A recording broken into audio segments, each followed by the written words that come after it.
Welcome to Survive to Thrive, everybody. Happy Friday. John Dietz, for those of you who are watching on video, and let's get started. So, objection time, guys. We're going to build our playbook. All I want you to do is take yourself off mute and answer. If I have more than one person answer, that's awesome. And we're overcoming objections. First objection, your commission is too high.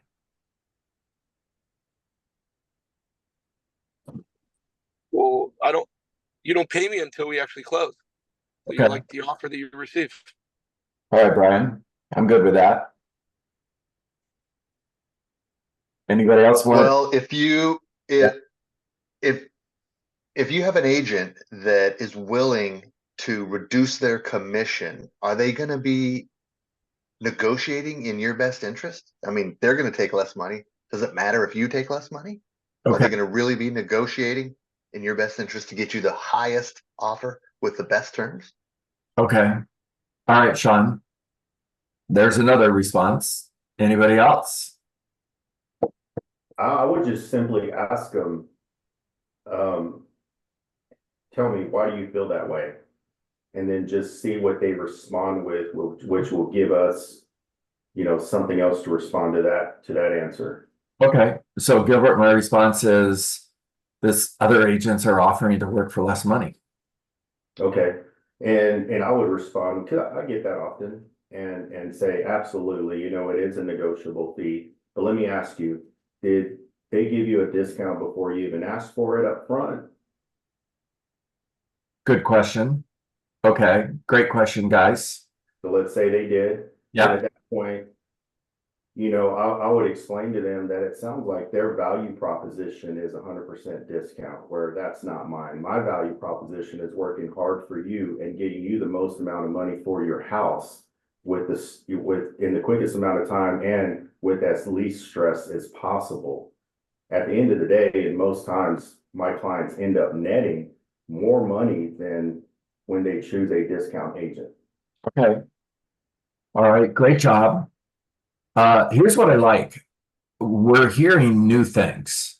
And as you're building out this Rainmaker playbook, you can add these new responses. You want to have as many responses to every objection you're ever going to hear. Make sure they're in writing. And PDR them. Practice, drill, rehearse them until you internalize those responses. That way, when you're in a meeting, Sean, and you're meeting with that seller and you hear your commission's too high, you immediately have play number one, play number two, play number three. You're ready to go. One thing I didn't hear from anybody, and I didn't ask for it, so I'm not being critical. Just want to point out, nobody isolated the objection. All right, so my first response would be, if I was willing to lower my fee on Yema, if I was willing to lower my fee to blank, would you hire me today? Now, there's another way of isolating the objection other than my fee. Is there any reason why you wouldn't hire me today? The reason I like the first way better is because I'm using it as a close. Now, my playbook, when they say yes, immediately goes to, that's awesome. And can I tell you why that concerns me? You see, if I were willing to give away my money that I use to support my family that easily, how quickly would I give up your money when we have an offer on your home? Wait a minute.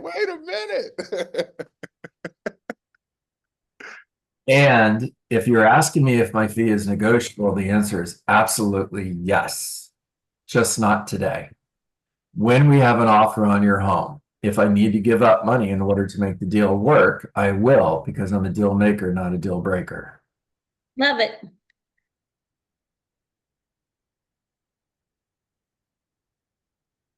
All right, next objection. I'm going to hire the neighborhood expert.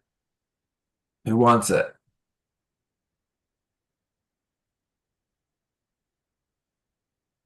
Can you repeat that again? Yeah, I'm going to hire the neighborhood expert. That's me. And you're supposed to say Response. That's me. Yeah, yeah. You can get away with that, guys. I don't know. I couldn't get away with that. So So, John, so there You- is, there's a, I would respond with awesome. Let's get. Brian, you're breaking up a little bit, and I think Gilbert was in before you. So let's go to Gilbert, and we're going to come back to Brian. oh, sorry, Brian. So I have gone, and there's a section of there's a neighborhood within my area of expertise that there's a realtor, and she's a sweet girl. She does a great job, and she primarily, I would say 90% of her business is in that neighborhood. So her signs are everywhere. And I've gotten that objection before, and they're like, well, why wouldn't we hire Susie? She has tons of listings in this area. And I tell them that's a great question, but I do want to tell you this, that you're going to be my only listing in the subdivision, and I'm going to 100% focus on your listing and your listing alone. And guess what? She has, let's call it 5 or 6 other listings, and she's probably going to focus on getting those sold before yours. Good job. Very good job. Nice job, Gilbert. All Thank right, you. back to you. Oh, it's the neighborhood expert. I'd be like, awesome. Let's get the paperwork signed. You and Crystal are in the same boat. All right, there's 2 that are already the Oh, neighbor. no, she's no, but the other thing is, that's great, but somebody from the neighborhood may not buy your home. And I have a huge, vast marketing plan There it is. that is much greater than a small little area in the neighborhood, because people are moving from all over the city and all over the country. And my network is much larger. My marketing plan is much more significant, most likely. And my reach is bigger, which is going to, don't you think that's going to net you the highest price and the highest opportunity to sell your home? Well done. Well done. All right, we got some great responses there. All right. John, can I just throw in another one real quick? Of course. So John, why is that important that you hire the neighborhood expert? Oh, good question. There you go. All right. Well, Clarissa, they've sold a lot of houses in the neighborhood. They've got other listings. So I think that they've got a better chance of finding the buyer for my house. Okay, John, that's a valid concern. That's a valid concern. And my company sold homes all over the community. So, I'm very familiar with this area and the community in general. So let's get started, John. There you go. Clarissa, I would just replace my company with we. Yeah. There you go. We. By the way, that's a good response for anybody that is saying, but I don't have that resume. No worries. Just change it from I to we. All right. The other thing, John, is, you could say, that's awesome. The beautiful thing about hiring a 20+ year veteran is I have great relationships with every agent, and I'm going to make sure your home is in front of every neighborhood expert, not just one. There you go. Good response. Getting lots of responses here, guys. All right. All right. You're sitting at the closing table, and it's time to close for the sale.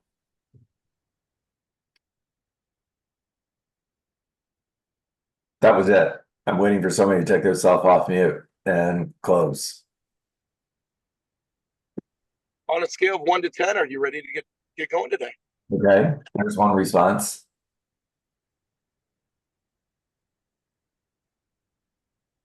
John, if you don't have any other objections, go ahead and sign right here, and we'll get started today. Get your house sold. Okay. All right. So Sean, I like that. Sean's is an assumption close. The only thing that I would change is I need you to okay the paperwork versus sign right here. Nobody wants to sign. They don't like the word contract, and they definitely don't like the word sign. So in order for us to move forward, Sean, I just need you to okay the paperwork. And at that point, I'm going to push it across the table, and we're ready to go. All right. So my close is simply, are you ready to get started? Now, you here not yet. You hear, I like what you said, but no, I'm not ready yet. What's the playbook say? What's the next question? What would require you to get started today? Okay. What do I need to do to close the gap? Okay. So John, on a scale of 1 to 10, where am I? Okay. Yeah, Clarissa's spent a lot of time with me, so she's in my playbook, right? That's my play. So on a scale of 1 to 10, 1 being you don't like anything I said, and 10, I'm an agent for the job. Listen to words matter here, okay? I'm the right agent for the job. What is that? What is that called? Embedded Embedded command. Embedded command. That's absolutely right. It's an embedded command. 1 being you don't like anything I said, you can't wait for me to leave. Exactly the same way every time. I'm using humor, I'm laughing, it's part of the script. 1 being you don't like anything I said and you can't wait for me to leave. And 10 being I'm the right, and now I'm leaning in exactly like this, and now I'm going to get serious. 10 being I'm the right agent for the job. Where are we? Now they respond, you're an 8. What's the playbook say? What's the next question? What do I need to do to get to a 10? Yes, that's it. Now, what does that do? It's going to cause them to give you the objection that's standing between yes and I'm not ready yet. Give it up. There you go. Now you hear, we need to think it over. What's the playbook say? What's the response to we need to think it over? Well, John, I could appreciate that. And, I do have some calls to return. I could step outside while you two talk it over. And I can't remember the rest of that. It's all good. I'll finish it for you and come out and get me when you're ready. Yeah, perfect. So I totally understand you need to think it over. All right. By the way, there's a reason why you're repeating things back to people, because it is demonstrating that you're listening, which means you care and they can trust you. Huge, very important. But there's a difference between parroting and paraphrasing. And you're better off paraphrasing most of the time than you are parroting. There's very few examples where I would say parroting is the right thing. So for example, here's another way to overcome your commission is too high. My response to your commission is too high is my commission's too high. Now, what that does is it puts them in the position where they have to defend their opinion versus you defending your commission. All right, back to Clarissa. So I understand you need to think it over. And we've been sitting here for about an hour, been in your home now for about an hour and a half. So I'm sure I've got some calls to return. Why don't I do this? I'll go out to my car, make some calls. You guys talk it over and come out and get me when you're ready.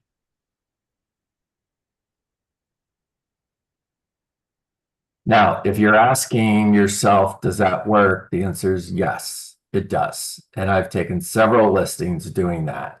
And 99.9% of the time, if they agree to that, the answer when they come out and get you is going to be, we're ready, let's go. Now, their response is, no, we're not going to do that. We're just going to sleep it over. Give us a call tomorrow. What's the playbook say? What's your response? Great. Let's set a time tomorrow to chat. Does morning or afternoon work better for you? That's it. ABC, always be closing. You're going to close for something. Close for the next appointment.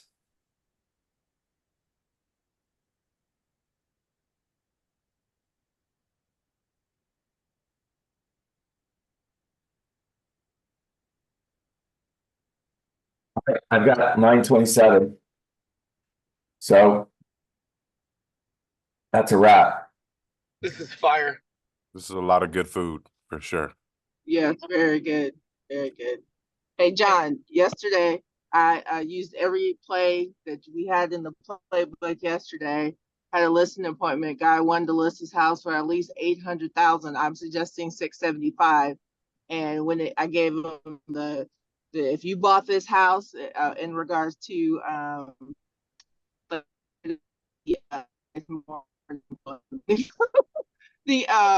stock, if your house is worth, that I gave him everything, and he's like, no, I have to get this much, and I'm just like, he's just like, yeah, no, I guess I'm gonna die in this house. That's literally what he told me yesterday.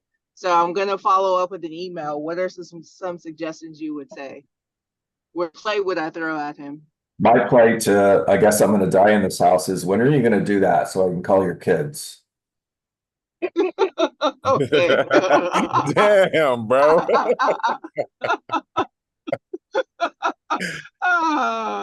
Okay. I dig that. He has kids. He didn't say he has kids. So yeah, he's told me he just got divorced. I think I know why. He's very stubborn and not smart with his money. He's gonna walk away with 200K if he sells his house. I don't understand his problem. Oh. Okay, we'll come back to that next week. Whatever. Okay. There's some real responses to that. Okay. The response I gave you, obviously, I was joking. Cool. All right. Although, Yeah. that response. Hey, John, with that big, I mean, that's a pretty big response. I'm gonna live here till I die. I would just ask him, say, well, respectively, why did you reach out for us to meet? Well, yeah, I told him, I said, well, you're the one. I said, you called me. You're the one who wants to sell your house. I'm here to help. Like, I did the whole, I'm not here to list your house. I'm here to help you thing. And he was like, yeah, I just, like, he had no response. He made no sense, and he knew it. So that's why I was trying to figure out what else I could say. Well, here's your homework over the weekend. People will never change their mind, but they will make a new decision based on new information. And the best way to help your customers make a new decision based on new information is by asking great questions. So the homework is, what are the questions? What are the questions that I would ask this person? Remember that we're more motivated by avoiding pain than we are by going towards pleasure. So what are the harm's way questions that I would ask this person? I'll give you one. You're making a decision today based on the fact that you don't need the money, which is great. Now, if you find yourself in a situation a year from now where you have to sell and your home is worth less money than it is today, and now we're talking $30,000, $40,000, $50,000 less than you could have sold it for a year ago, how would you feel about that? Gave him that one from yesterday too. Yeah. Yeah, girl. I'm going to have to do some work because I think that you've been in the playbook enough. You knew all the plays, so we need to create some new plays. So there's the homework. Give me some questions next week, guys. I want to hear, how do we help this person make a new decision? All right, that's a wrap. Make it a great weekend, everybody. You guys too. Thank you. All right. Well, All right. Take care. Everybody in this family. Crystal, I'll see you on the huddle link. Give me 5 minutes, okay? See you guys. All right. Bye, Darren.